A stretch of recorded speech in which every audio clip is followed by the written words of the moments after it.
అందరికీ నమస్కారం. మనం చాప్టర్ 24 ఒక యోగి ఆత్మకథ చాప్టర్ 24 చెప్పుకుంటున్నామండి.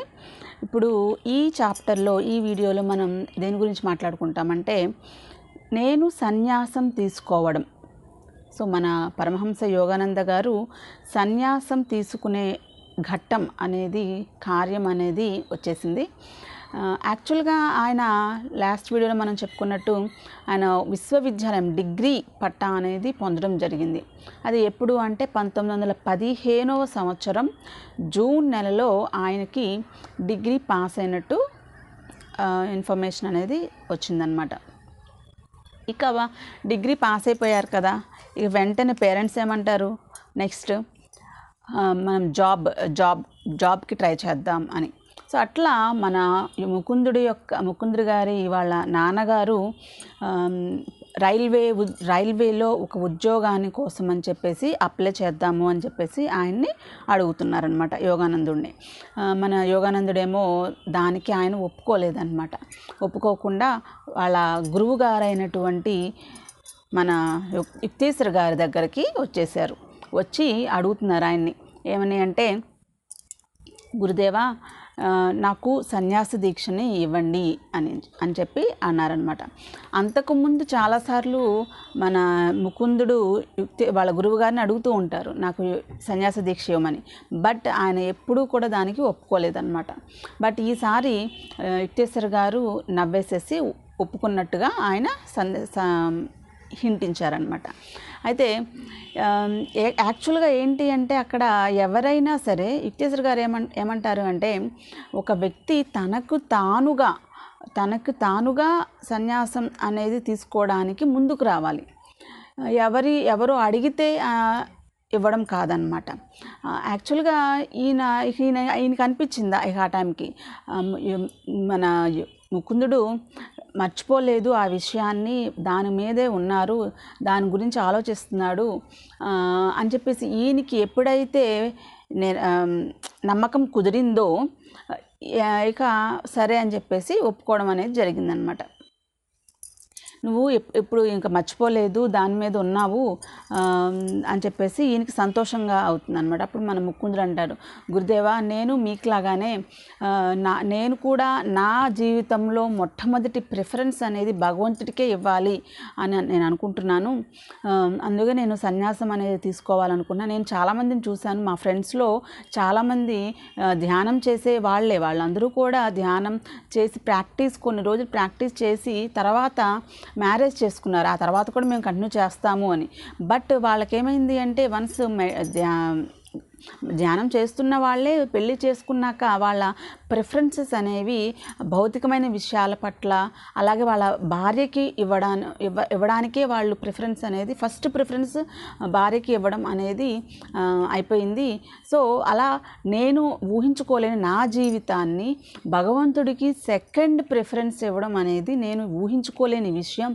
కాబట్టి నేను సన్యాసం తీసుకునే ఆలోచన మీద స్టిక్ అయి ఉన్నాను గురుదేవా అని చెప్పేసి చెప్తారు. యుక్తేశ్వర గారి యొక్క గురువు గారు అయినటువంటి లాహరి మహాశయులు ఎప్పుడూ ఒక మాట అంటూ ఉండేవాళ్ళు అనమాట.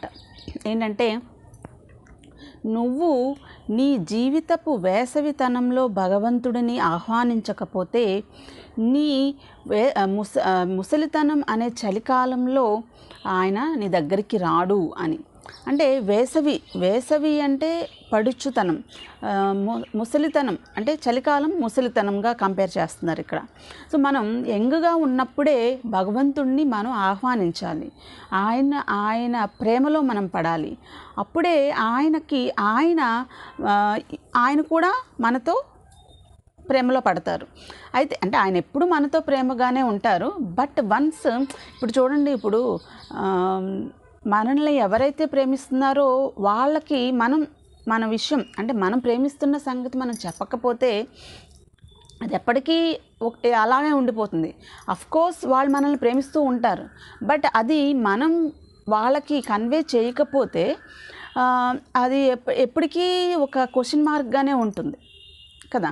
సో అట్లా ఇప్పుడు ఇక్కడ మనకి భగవంతుడు కూడా ఆయన ఎప్పుడూ మనల్ని నిరంతరం మనల్ని ప్రేమిస్తూనే ఉంటారు. మనం ఏ విధంగా ఉన్నప్పటికీ, మన క్యారెక్టర్ ఏ విధంగా ఉన్నప్పటికీ ఆయన మనల్ని ఎప్పుడూ ప్రేమిస్తూనే ఉంటారు.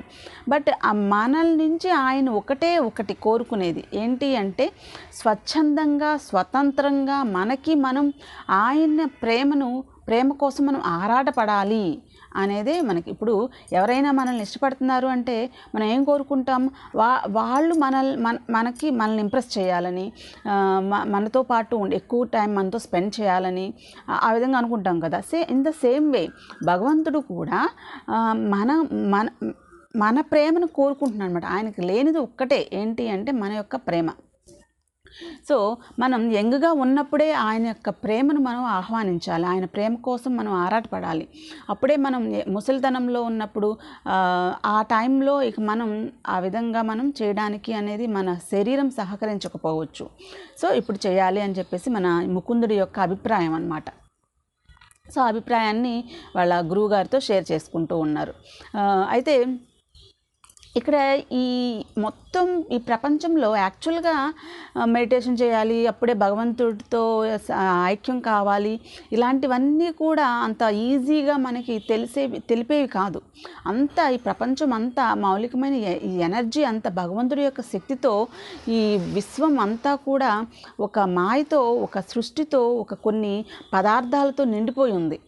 అదంతా మనకి ఎప్పుడు అన్ఫోల్డ్ అనేది జరుగుతుంది, ఎప్పుడు మనం చేయగలుగుతాము, ఎప్పుడు చూడగలుగుతాము అంటే అదంతా ఎప్పుడు జరుగుతుంది మనం తెలుసుకోవాలి. భగవంతుడు ఓకే ఇది కాదు ఇంకా ఏదో ఉంది అని మనం ఒక వ్యక్తి స్వతంత్రంగా తెలుసుకోవాలనే భగవంతుడు ఇదంతా చేశాడు అని చెప్పేసి మన గురువుగారు చెప్తారనమాట.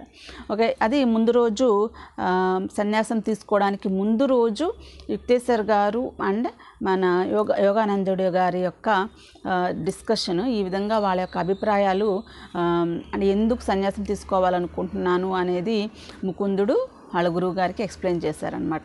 ఇక మరుసటి రోజు ఎప్పుడు అది 1915 సంవత్సరం జూలై నెల గురువారం. ఆ రోజు గురువారం అనేది అంటే జూలై నెల. మనం లక్కీగా ఏంటంటే గురుగారి యొక్క బ్లెస్సింగ్స్ ఎలా ఉన్నాయో చూడండి. మనం సన్యాసం తీసుకోవడం ఆయన జూలై నెలలో జరిగింది.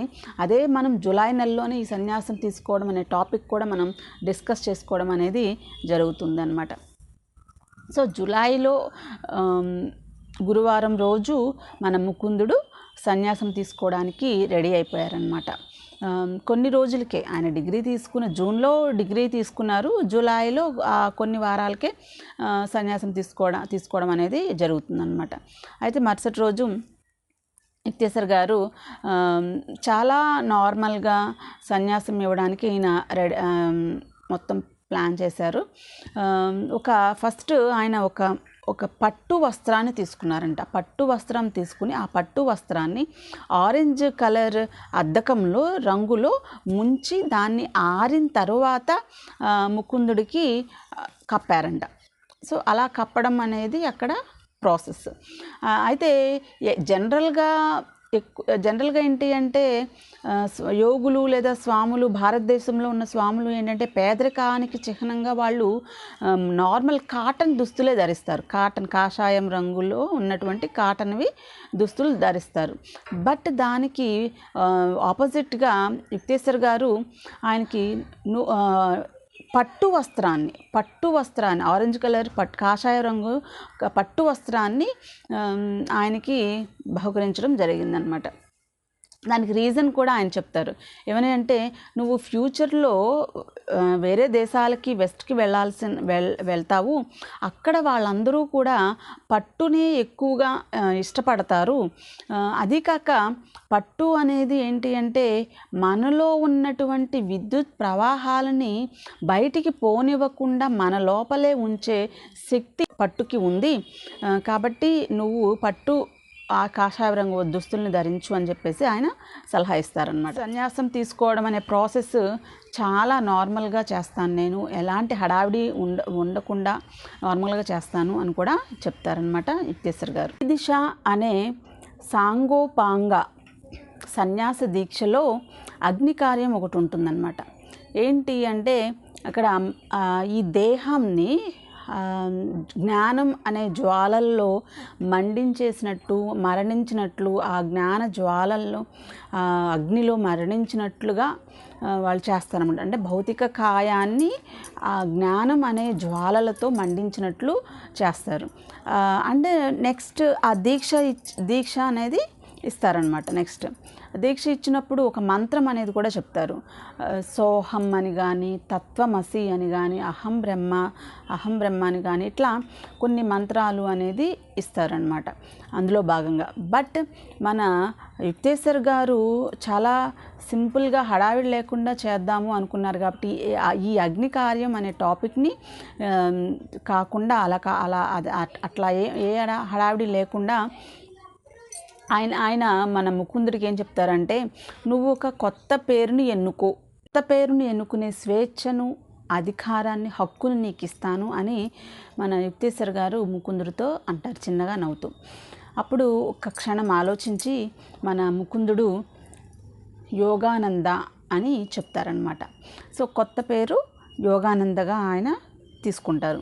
యోగానంద అంటే ఏంటి అంటే యోగం ద్వారా పొందిన ఆనందం అని దాని అర్థం అనమాట. యోగానంద మీన్స్ యోగం ద్వారా పొందిన ఆనందం అని మన ముకుందుడు చెప్తారనమాట. ఇక అప్పుడు మన యుక్తేశ్వర్ గారు నీ కుటుంబ వ్యవహార నామమైనటువంటి ముకుందలాల్ ఘోష్ కాస్త ఇక నుంచి నీ పేరు యోగానందగా మారిపోతుంది అని చెప్పేసి చెప్తారు. గిరిశాఖకు చెందిన సన్యాసాశ్రమంలో నీకు గిరిశాఖకు చెందినటువంటి యోగానంద అని చెప్పేసి చెప్తారన్నమాట. గిరిశాఖ ఏంటంటే అది ఆ గిరిశాఖ ఈయనకి ఎట్లా వచ్చింది అంటే యుక్తేశ్వర గిరి గారి ద్వారా అనమాట.